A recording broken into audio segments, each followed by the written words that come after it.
Olá, bem-vindos a mais uma conversa com o especialista. Estamos aqui hoje com a doutora Beatriz Serragro, que é médica otorrinolaringologista. A Beatriz é a médica do grupo de voz e laringe na Santa Casa de São Paulo, como professora voluntária. E a ideia com você aqui, Beatriz, é discutir um pouco sobre os efeitos os efeitos que tem sobre a voz em usuários de esteroides anabolizantes, né?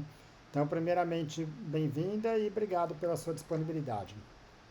Obrigada, João. É um prazer estar aqui falando com você, ainda mais de um assunto como esse. Ótimo. Bom, eu como médico de esporte, né, vamos dizer, a gente tem de fato uma posição muito clara nas sociedades médicas, seja na sociedade de medicina do esporte, na sociedade de endocrinologia, diversas sociedades médicas, urologia, ginecologista, contrário ao uso de esteroides anabolizantes para fins estéticos ou para performance esportiva, né? O problema é que muitas vezes, vamos dizer, isso não tem sido feito uso de forma, vamos dizer, dolosa mesmo, né? Prescrição e uso ah, como uma forma de fato de ganho de performance, principalmente estético, né? Mas muitas vezes é aquela coisa, olha, isso aqui é só para tratamento, isso, e no fundo a gente sabe que os exames que tem, né, de testosterona, eles não os critérios de indicação não se baseiam Verídico. apenas nisso, e a grande minoria das pessoas que tem indicação para isso, né? E um dos problemas que a gente sempre considera, né, por que não fazer esse uso, por que tanta luta contra os esteroides, é pelos efeitos que ela pode ter no corpo, né? Efeitos negativos, além do questão de massa muscular e parte estética, né? E uma dessas características estaria ligada à voz, né? Você, como médica que atua especialmente nessa área de voz, costuma ver esse tipo de problema no consultório? João, você sabe que recentemente eu acho que a gente começou a ter um boom dessa procura desse perfil de paciente. E quando a gente está falando desse perfil de paciente, eu estou te falando aí 90% é mulher, né? Porque o homem que usa o anabolizante, ele vai ficar com a voz mais grossa, mais grave, mas não vai incomodar ele. Então, realmente, vai incomodar a mulher, que esteticamente vai ficar com um corpo que ela quer, mas que a voz não vai mais corresponder com ela, né? Que é aquela mulher que tem o corpo de mulher, só que tem voz de homem. E eu digo que é sempre uma pegadinha, porque a grande maioria chega para mim falando que usou medicações como oxandrolona, nandrolona, que falaram para elas que não mudava a voz, que era uma dose baixinha, e sabe-se que, independente da dose, independente da substância, né, a gente pode ter uma alteração, não tem uma dose segura e a gente realmente não tem como ter um controle disso. Ótimo. Bom, vou entrar um pouco na questão da mulher, que é a grande maioria desses pacientes, né? Vamos dizer, as alterações acontecem tanto em homem como mulher, mas é de fato quem se incomoda com a Percebe voz, mais. né? Uhum. Mas em alguns casos, isso pode ser um problema também para homens, né? Especialmente em profissionais da voz. Queria que você me falasse um pouco sobre isso. Profissionais da voz, a gente está falando de cantores e está falando também de jornalistas, de outros profissionais que usam a voz como instrumento de trabalho, né? Com certeza, dentro desse público que a gente fala do profissional da voz, ele tem uma percepção melhor da voz dele, né? E aí, principalmente os cantores. Eles não vão chegar normalmente reclamando igual a mulher, falando assim, ai, tô com voz de homem, né? Eles talvez não percebam tanto que a voz falada mudou, mas eles percebem mais na voz cantada. Por quê? Porque a partir do momento que tem o efeito desse anabolizante na corda vocal, a gente tem um crescimento desse músculo, a gente coloca mais massa, a gente coloca mais peso nessa corda vocal. Então, consequentemente, essa pessoa vai mudar essa característica da voz no canto. Ele vai mudar a extensão vocal, ou seja, ele vai ter que abaixar o tom da música, aqueles agudos que ele fazia antigamente, ele não vai conseguir mais fazer. Ele vai experimentar, às vezes, uma rouquidão, vai experimentar mais cansaço, porque ele tem uma alteração dessa anatomia. E importante falar que essa mudança é irreversível. Então, às vezes, gera uma frustração, né? Porque o cantor fala, por que que há 2 anos eu cantava desse jeito, essa música, e agora eu tô tendo que mudar, né? Os tons não tô conseguindo mais cantar daquele jeito com aquele brilho de antes. E você descobre que houve uso dessa substância e realmente não tem como voltar para aquela voz de antes. Ótimo. E assim, a experiência que a gente vê isso talvez até mais na parte esportiva, é que muitas vezes aquela coisa, são pessoas que de fato não estão procurando um médico, ou pelo menos eles chegam com esse histórico, com esse relato de que eles não procuraram ninguém com o objetivo de ganho de performance, mas com queixas.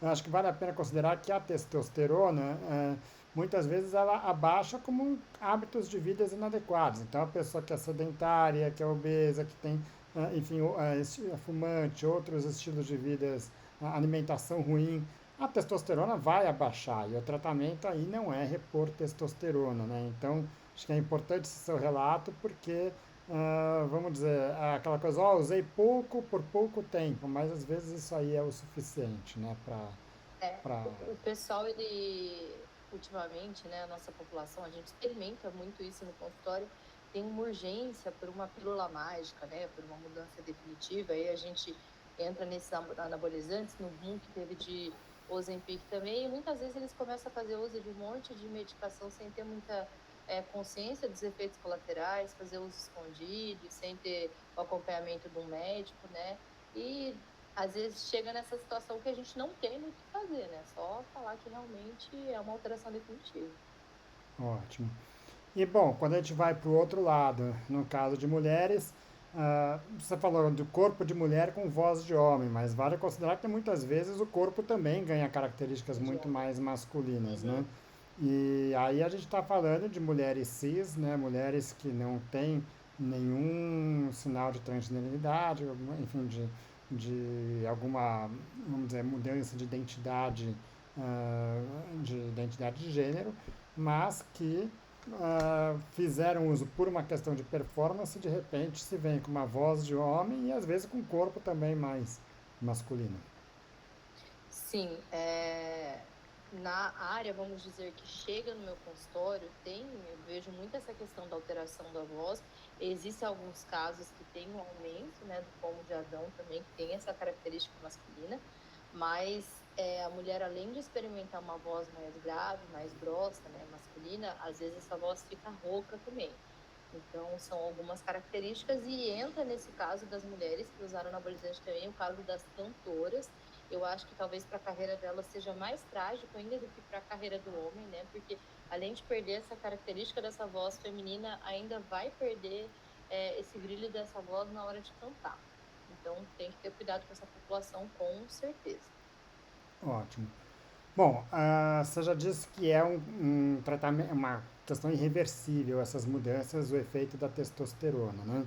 Agora, existe alguma forma de tratar essas pessoas para melhorar as características da voz, seja com fonoterapia, seja com cirurgia? Bom, o que eu digo que é irreversível é que você tem um crescimento de uma massa muscular nessa corda vocal, e essa massa muscular ela não se desfaz depois que você para de fazer uso dessa substância, ou se você começar a usar, por exemplo, um bloqueador ou um hormônio feminino. Então, quanto a isso, não é reversível essa mudança que você teve. Mas hoje a gente já tem tratamentos para talvez deixar essa voz mais aguda, mais feminina de novo. Não que essa mulher vai voltar a ter a voz que ela tinha antes, porque a gente tem uma nova corda vocal. Mas primeiro a gente indica a fonoterapia, e a fono ela consegue talvez fazer exercícios para tentar deixar essa voz mais aguda. E em casos que tem uma falha dessa fono, a gente pensa em cirurgia. E essa cirurgia, a gente faz as técnicas que são usadas para mulheres trans também. Aqui a gente entra novamente no assunto da glotoplastia, né? E a gente pode fazer tanto a glotoplastia de Wengler, que é para criar aquela sinéquia anterior, que quando a gente diminui essa proporção glótica, a gente deixa uma voz mais aguda, ou a gente pode atuar talvez nesse músculo vocal, que foi o que cresceu com o uso da testosterona. Pensando fisiologicamente, acredito eu que essa seja a melhor cirurgia para essa população, né? A gente ainda não tem muitos trabalhos disso, aliás, a gente não tem trabalhos dessa cirurgia em mulheres cis, mas a gente já faz.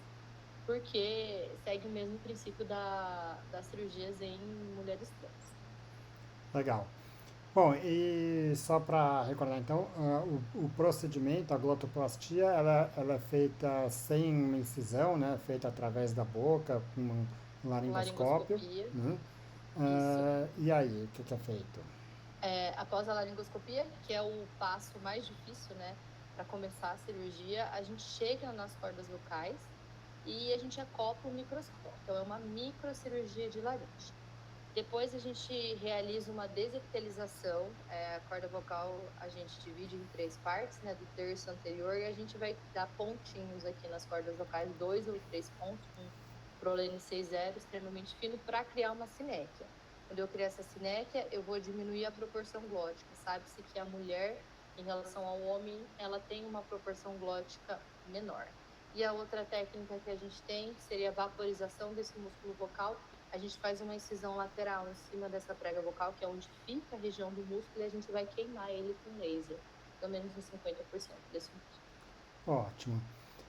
Bom, só para entrar em detalhe, a gente tem um outro vídeo que já foi feito aqui com você, né? Falando sobre o tratamento da voz em mulheres transgênero.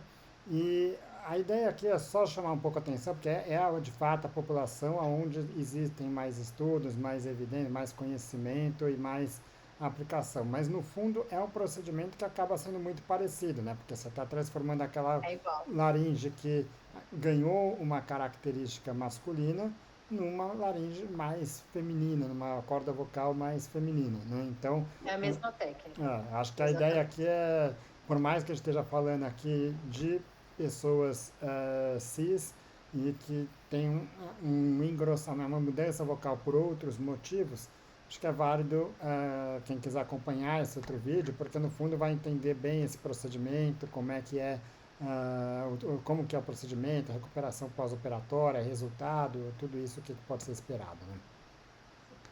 Tá, Exatamente, é totalmente igual, tanto o pós-operatório quanto a técnica cirúrgica. ótimo. Beatriz, obrigado mais uma vez pela disponibilidade e gostaria de contar com você aqui em outros momentos, em outras discussões como essa. Eu agradeço a oportunidade, João, foi muito bom ter esse bate-papo contigo de um assunto que eu acho que pega tanto vários consultórios, né, que a gente são tantas áreas que a gente tem lutado contra. E espero que no futuro a gente consiga estar tendo discussões melhores de como não ter mais como reverter esses efeitos. Ótimo. E é um assunto que tem muito tabu aí para ser falado, as pessoas não querem. Uhum, Quem usou não quer falar que usou, quem tem exato, vergonha de procurar. Então é saber que não é o único, saber que tem outros e que tem tratamento, né? exatamente. Obrigado mais uma vez e Imagina. obrigado pela disponibilidade aqui. Obrigada, João. Tchau, tchau.